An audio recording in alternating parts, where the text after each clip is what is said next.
Bitcoin y mercados globales cierran en verde la jornada de ayer, básicamente impulsados por las noticias relacionadas con el IPC en Estados Unidos, pero en realidad si analizamos bien la última hora de Bitcoin podemos determinar que el cierre no es tan positivo como parece. Así que en el vídeo de hoy voy a analizar qué puede pasar con Bitcoin en las próximas horas, qué podemos esperar de las subidas de los últimos días y cuál es la última hora del SP500, el oro y el euro dólar. Antes de empezar con el vídeo, muy rápidamente me gustaría comentaros que hoy por la tarde, sobre las 18:30, 19:30 UTC+1, voy a subir un vídeo donde os explico cuál es el proyecto más importante de toda mi vida. No solo es algo muy personal y muy ambicioso que llevo más de un año llevando a cabo, sino que también tiene algo de información sobre cómo construir este tipo de proyectos, cómo conseguir financiación, cómo podéis iniciaros en este mundo.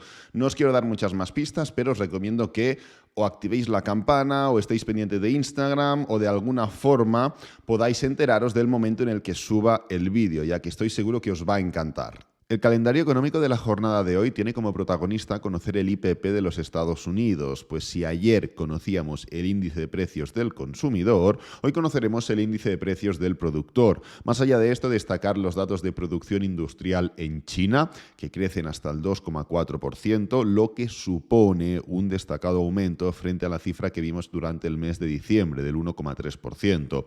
Destacar también las ventas minoristas de Estados Unidos, dato que conoceremos a la par que el IPP, justo a partir de las 13:30 UTC+1 y que reflejará el gasto de los consumidores, que se podría incluso llegar a relacionar con la confianza del consumidor, considerándose de este modo como un indicador del ritmo de la economía de los Estados Unidos. Yendo ya directamente a por las noticias de última hora, y si recordáis justamente ayer, cuando comentaba que un miembro de la junta de Signature Bank decía que no entendían por qué se les había obligado a cerrar, ya que realmente se seguían manteniendo sólidos, y directamente lo relacionaba con un mensaje directo al mundo de las criptomonedas. Pues bien, justo ayer salió un informe que argumenta que el cierre de Signature Bank es debido a no proporcionar datos coherentes y fiables, y no por un problema relacionado con el sector de las criptomonedas. Y es que el regulador que estuvo pendiente del caso fue testigo de una avalancha de retiros del banco durante el fin de semana, ya lo estuvimos comentando, de hecho desde Signature Bank lo admitían, pero el tema es que cuando intentó obtener información de la dirección del banco no pudieron proporcionar datos fiables y consistentes. Así que nada, ayer comentamos la versión de un miembro de la Junta y hoy comentamos la versión de un miembro del Departamento de Servicios Financieros de Nueva York, que es básicamente quien estuvo encargado del caso de Signature Bank. Cambiando de banco, los acreedores de la empresa matriz de Silicon Valley Bank han formado un grupo de previsión de una posible declaración de quiebra a través de la cual esperarían básicamente beneficiarse de la venta de la propiedad privada y también pues de otras unidades de la firma. Esto es lo que se suele hacer. Desde el propio banco ya se dijo el mismo lunes que su directorio había designado un comité de reestructuración pues para explorar alternativas estratégicas.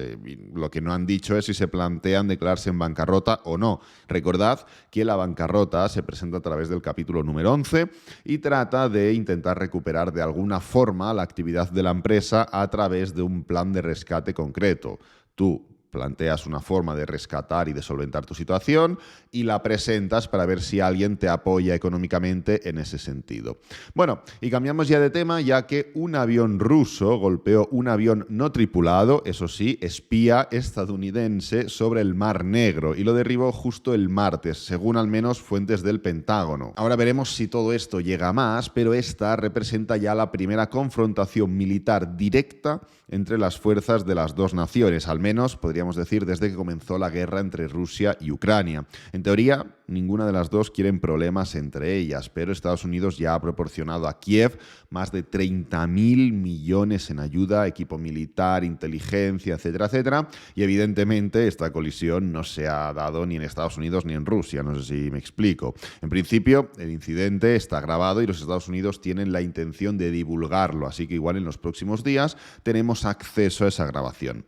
Dejando ya por aquí las noticias de última hora, vamos a empezar ya por el análisis de Bitcoin de hoy. mercado y el cual justamente ayer reaccionó de forma positiva al dato de IPC en Estados Unidos, del mismo modo que lo hicieron todos los mercados, demostrando de esta forma la tensión que había generado en torno al mismo, porque al final el dato salió según lo esperado, los mercados subieron, con lo cual se había descontado la posibilidad de que ese dato no fuera tan positivo como se esperaba, sobre todo ya no por el dato en sí, que también, sino también por las consecuencias en cuanto a tipos de interés y demás que podía acarrear, ¿no? Entonces, pese a que la vela es verde, al final no podemos decir nada de la vela porque es verde, es más, no solo es verde, sino que representó una subida de un 2,21% aproximadamente en Bitcoin, lo cual se puede ver como positivo, pero realmente si analizamos el cierre, es un cierre negativo, es un cierre bajista. ¿Por qué? Pues porque está formando un patrón de high test, que es una vela de reversión, que además se forma en una zona de resistencia o como mínimo de máximo anterior.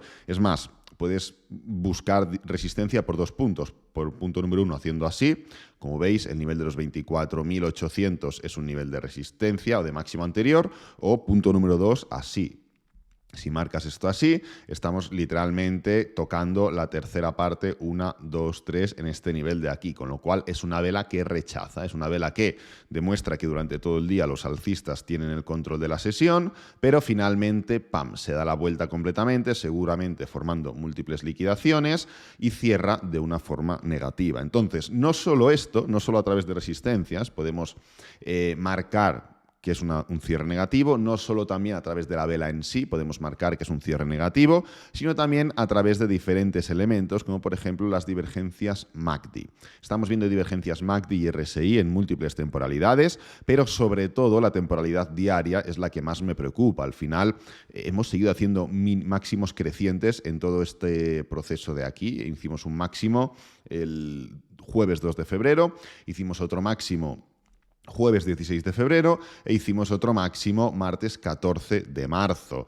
Pero pese a ello, en el gráfico del MACD, como podéis ver, ¡pam!, aquí tenemos un máximo decreciente y pese a ayer haber hecho un nuevo máximo, seguimos muy lejos de los máximos anteriores. Esto es una señal de debilidad y no es una señal que debería ser así. Podrías decir, oh, claro, es que este tipo de movimientos forman así divergencias. No, la respuesta es no. Podéis buscar múltiples momentos. Cuidado, tanto en momentos donde el precio sigue subiendo y el MACD sigue cayendo, como momentos donde el precio sigue cayendo y el MACD sigue subiendo. Y normalmente este tipo de divergencias acaban formando convergencia. Pero bueno, vamos a coger justamente el arranque del anterior mercado alcista del año 2020-2021. Fijaros, vamos a hacer así.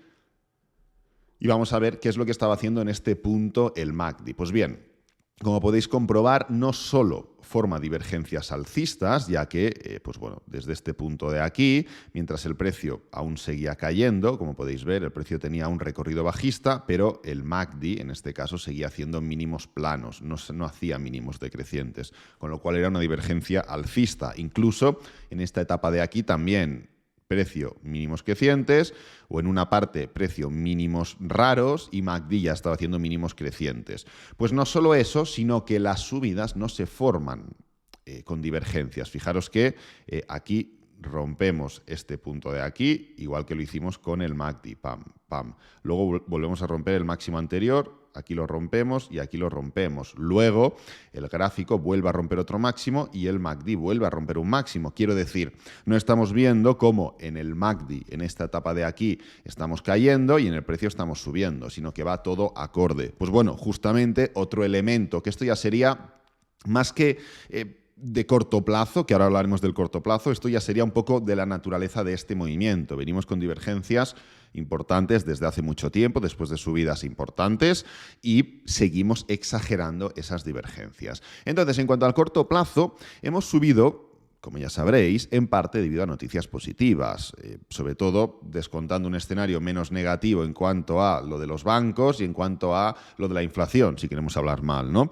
Pero nos hemos frenado debido a elementos técnicos. Ayer el día fue positivo y si tú coges, pues qué sé yo, ahora hablaremos del SP500, pero bueno, el día del SP500 de ayer es verde, abre abajo y cierra arriba, no hay una vela de reversión y esto con la mayoría de índices. Pues bueno, Bitcoin, pese a que las noticias de ayer fueron positivas, se ha frenado debido a elementos técnicos porque aquí no ha ha habido ningún tipo de noticia durante la jornada de ayer que fomentara esta caída, sino evidentemente lo más probable es que el mercado de Estados Unidos y otros índices hubieran acompañado, ¿no? Perdonad, esto es una alerta de trading. Entonces, como decía, lo que nos lleva a concluir que si el momentum no continúa y no hay noticias de por medio, es decir, si el día de hoy no es tan bien positivo y fuerte o se da la vuelta pero sin noticias de por medio, seguramente terminaremos la semana mal, en el sentido de no cerrar en máximos esta semana, que es justamente lo que tú puedes esperar después de un impulso, un pullback y una continuación. Lo que tú puedes esperar es que la semana cierre en máximos, porque estás ya continuando, si es que el movimiento es sano. Si es que el movimiento es sano. Nuevamente, no es que me lo invente yo, tú coges impulso, coges el pullback, la continuación. ¿Qué pasa cuando pasamos por el mínimo anterior? ¡Pam! Fuerte. Mirad que cierre más fuerte. ¡Pam! Perfecto. ¿Qué pasa, por ejemplo, cuando tenemos un pullback en forma de triángulo y pasamos por el máximo, en este caso, anterior? Fuerte. ¿Qué pasa cuando formamos un movimiento de reversión, esta especie de cuña que vimos en gráfico de una hora, y pasamos, de una hora no, de un día, y pasamos por el mínimo anterior nuevamente? Cierre fuerte. Y así con cualquier gráfico y cualquier temporalidad. Entonces, todo lo que no sea, evidentemente, que esta semana cierre fuerte, significará una señal de alerta. Muy pendientes de hoy. Muy pendientes de hoy por lo que os digo. Si hoy salen algunas de las noticias que hemos comentado como negativas y el precio cae, pues decir, bueno, igual que subimos por noticias positivas, pues podemos caer por noticias negativas. Pero si el día de hoy no genera ningún tipo de noticia negativa, no podemos, y el precio cae, esto, cuidado, porque hemos subido por elementos de noticias y porque hemos caído por elementos técnicos. Entonces, lo que yo creo que puede suceder con el día de hoy es sencillo. Estamos viendo cómo si bajamos de temporalidad, podemos ver que hay una falta de fuerza importante. No es verdad que esta vela de aquí sea demasiado envolvente y demás, no estamos viendo una vela envolvente en zona de resistencia, pero es un conjunto de elementos. Fijaros cómo en gráfico de una hora lo podemos ver un poquito mejor, falta fuerza, estamos formando esta especie de movimiento correctivo. Fijaros, podríamos marcarlo de dos formas, o así, una especie de canal, ¿vale? O incluso de esta forma, desde estos niveles de aquí, marcamos este punto de aquí. Entonces yo creo que durante el día de hoy es posible que podamos romper este nivel de aquí, y el romper este nivel de aquí, la diagonal alcista, que ahora mismo pues representa los 24.700, 24.800 aproximadamente, nos lleve por lo menos a los 24.000. Volvamos a testear estos niveles de 24.000. Sí que es verdad que podría alargarse en el tiempo. Al final este tipo de divergencias, este tipo de patrones podrían incluso representar un doble techo, del mismo modo que vimos en esta etapa de aquí cuando entramos en trades. Fijaros, ¿os acordáis cuando metimos entradas en corto en todo este movimiento bajista de aquí? Pues, ¿qué es lo que sucedió? Sucedió que, pese a que ya se determinaba un patrón de dificultad, de reversión, el precio, pues bueno, en vez de hacer una bandera y romper, se fue para arriba, formó un doble techo. En vez de caer de una, volvió a formar otro patrón y otro doble techo. Y en vez de caer, acabó formando un patrón de triángulo. Pero al final es un poco pan para hoy, hambre para mañana. Si tú vas enfocándote en el cómo se forman estos movimientos, puedes entender que una subida no es sinónimo de dejar atrás este movimiento. Entonces, yo creo que vamos a acabar rompiendo esta diagonal, que podremos atacar los 24.000, lo que evidentemente no tengo una bola mágica para predecir un poco cómo se va a ir desarrollando todo esto. Evidentemente, si el día de hoy pues se acaba dando la vuelta, va fuerte, va fuerte, va fuerte y rompemos con fuerza los máximos anteriores, pues vale, perfecto. El patrón no es como yo consideraba.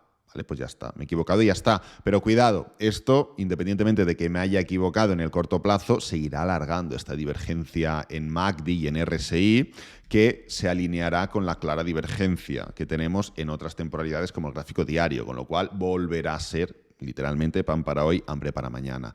En cuanto al análisis del SP500 de hoy, vemos que la vela de ayer es realmente muy positiva, formando una envolvente alcista después de hacer esta especie de falsa ruptura que confirma el patrón de Morningstar. Una Morningstar es un patrón de velas donde tú tienes una vela bajista, tienes una vela de desaceleración y tienes una vela alcista que se come las dos anteriores y devuelve todo el momentum hacia arriba.